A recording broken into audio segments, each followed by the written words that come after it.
Namo Sang Hyang Adi Budaya, Namo Buddhaya.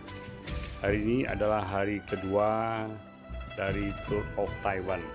Setelah kami sampai tadi malam sekitar jam 9 malam di Taipei setelah menempuh penerbangan dari Jakarta sekitar 5-6 jam.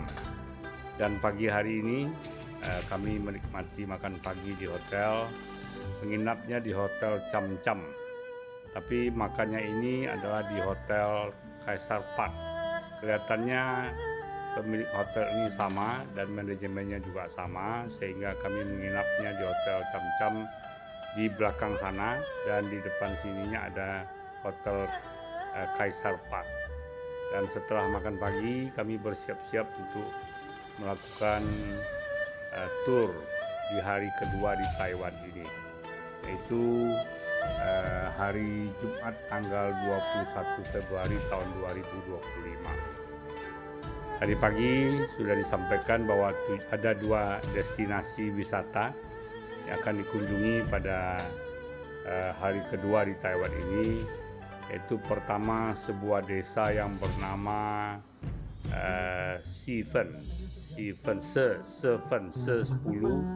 Fen ini unit ya, jadi dari penjelasannya katanya dulunya ini adalah sebuah kota tua, jalur kereta api yang mengangkut batu bara.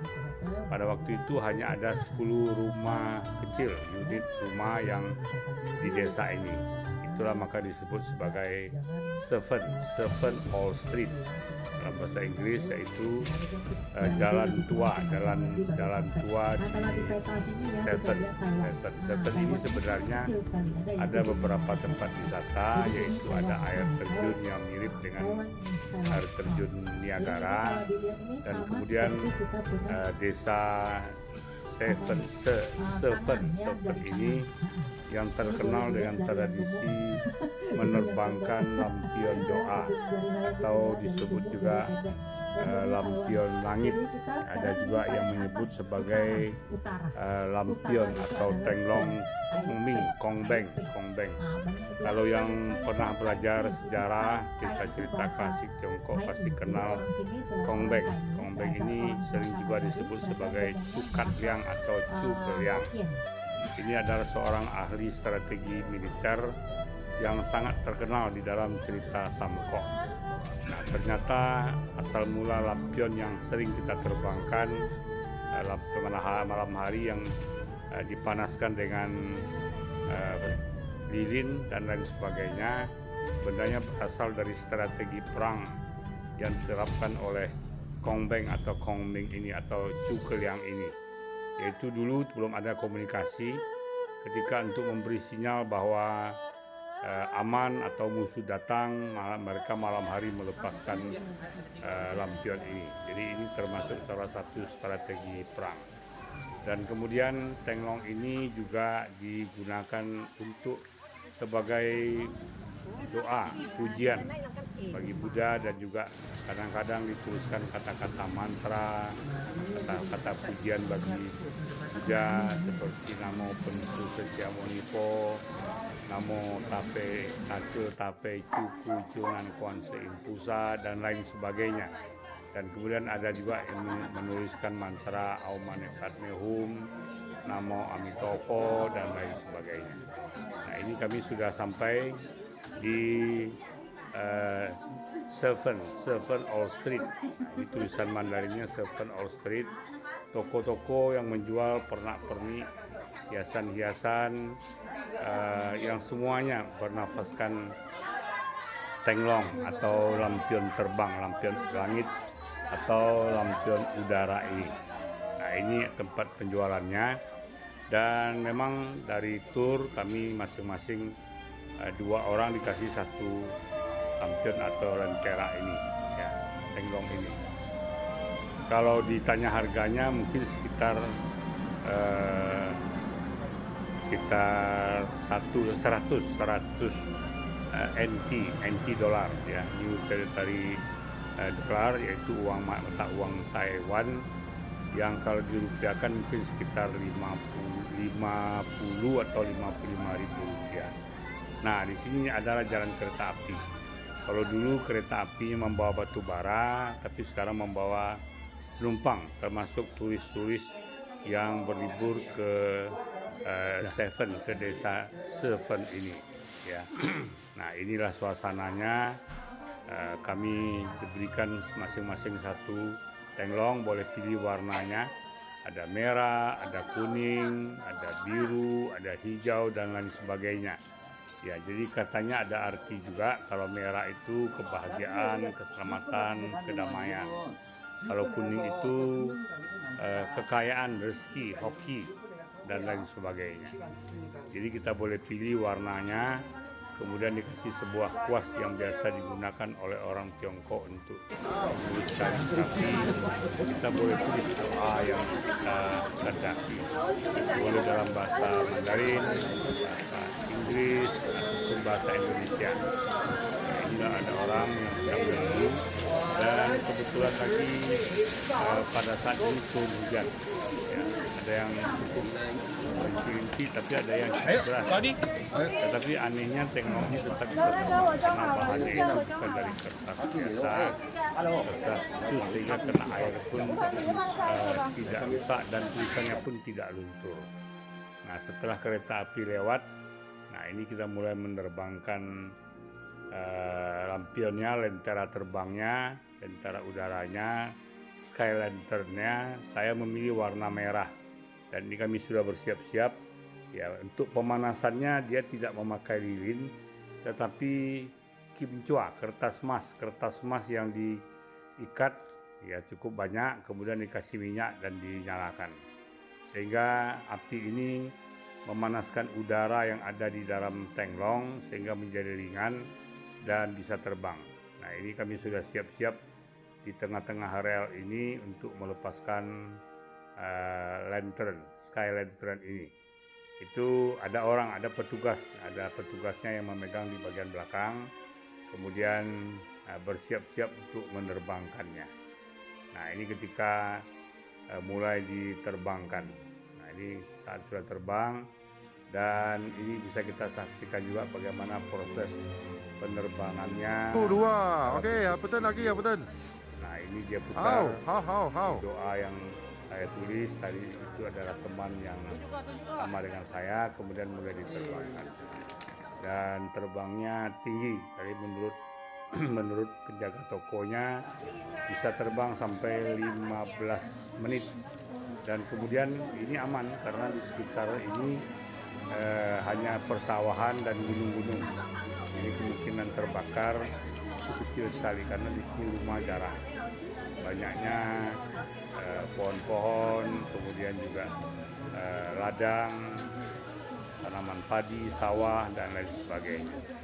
Nah, ini adalah orang-orangnya. Kelihatannya sangat toleransi. Jadi yang Islam, yang berjilbab pun ikut. Ya, berdoa tentu saja menurut agama dan kepercayaannya masing-masing. Saya waktu tadi melepaskan, saya baca mantra saja guru, kemudian juga melafalkan Aum Mani Padme Hum, Namo Kuan Yin Pusa, dan Namo Om Topo. Nah, tentu saja yang agama lain menyesuaikan dengan agama dan kepercayaannya masing-masing. Ini ketika sudah selesai, hujan masih turun, dan kami kembali melalui jalan kecil cukup jauh, sekitar 2 atau 3 kilometer, melalui pemukiman penduduk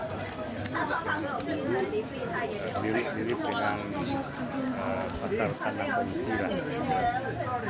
Dan di sini banyak dijual pernak-pernik juga, kemudian makanan-makanan. Tapi karena kita ikut tur, waktunya terbatas dan tidak bisa mencukupi. Ada yang menjual jagung rebus, ada yang menjual cakwe, ada juga yang menjual somai, bakpao, dan kemudian juga ada babi panggang. Nah, yang banyak itu ya sama seperti di Indonesia, sosis bakar. Jadi ternyata sosis bakar ini memang digemari oleh Gen Z, Gen Z, dan anak muda, sehingga di sini banyak yang ini adalah komplek pertemuan yang kami lalui di makanan. kembali ke bus dan melanjutkan perjalanan ke destinasi kedua. Destinasi kedua pada hari kedua ini adalah di Yehilu Geopark. Ini adalah sebuah tempat wisata di pinggir pantai, tepi laut. Kalau kita lautnya lautan Samudra Indonesia, Samudra Hindia, mereka ini adalah Samudra Pasifik. Jadi mirip, kalau saya lihat mirip dengan kondisi Batu Semarin Kundang. Hanya saja kita di Indonesia kurang kreatif sehingga wisata Marin Kundang juga menjadi kurang menarik. Bahkan kadang-kadang Batu Marin Kundang itu juga tidak sama dia, tapi di sini betul mereka kelola dengan baik sehingga menjadi destinasi wisata internasional. Yehilu Geopark. Jadi nanti akan kita ceritakan bagaimana asal mulanya Geopark di kota Yehilu ini ada. Ya, jadi nanti kita akan jelaskan mengapa banyak di sana batu-batu yang bentuknya aneh-aneh, ya, batu karang tetapi bentuknya aneh-aneh, berbentuk cendawan, ada bentuk orang dan lain sebagainya. Ya, ini kita sudah mau kembali. Nah, ini melewati sebuah sekolah dasar di desa Seven ini. Ya, di desa Seven ini ada sebuah sekolah SD swasta kelihatannya. Ya, dan ini orang yang jualan sosis di kiri kanan. Ada juga yang belanja kemudian dibawa ke bus dan lain sebagainya. Nah, ini kita sudah mau meninggalkan lokasi kota Seven ini untuk menuju ke Yehilu Geopark. Jadi sebelumnya nanti karena juga sudah menjelang siang, kita akan makan dulu kemudian baru berwisata ke Yehilu Geopark. Nah, ini adalah pemandangan sesudah selesai melepaskan sky lantern dan kita akan kembali ke bus. Nah, ini dibilang desa, ada juga bangunan-bangunan bertingkat tapi mungkin itu flat. Nah, ini toko-tokonya, ya memang kalau kita lihat sederhana ya. Di Taiwan ini sebenarnya kotanya masih banyak juga penduduk yang menggunakan sepeda motor, bahkan ada yang menggunakan sepeda juga. Jadi sebenarnya tidak terlalu besar lah, ya. Nah, ini perjalanan kami melanjutkan menuju ke Yehilu Geopark. Nanti kita akan mendengarkan juga penjelasan-penjelasan dari tour guide-nya. Nah, ini menjelang Geopark Yehilu. Ini jaraknya ya sekitar 1 jam lebih lah dari Seven tadi ke Yehilu. Ya. Nah, ini perjalanannya, kita sudah sampai dan makan siang dulu. Nanti baru sesuai itu kita melanjutkan berkunjung ke Yehilu Geopark. Mungkin apa yang dapat kami sampaikan, semoga bermanfaat, menambah pengetahuan kita tentang Taipei di Taiwan. Terima kasih, selamat menyaksikan, semoga bermanfaat. Semoga semuanya hidup tenang, tentram, damai, dan berbahagia. Sabe sata agara untu, sabe sata bawantu, kata. Sadu, sadu, sadu.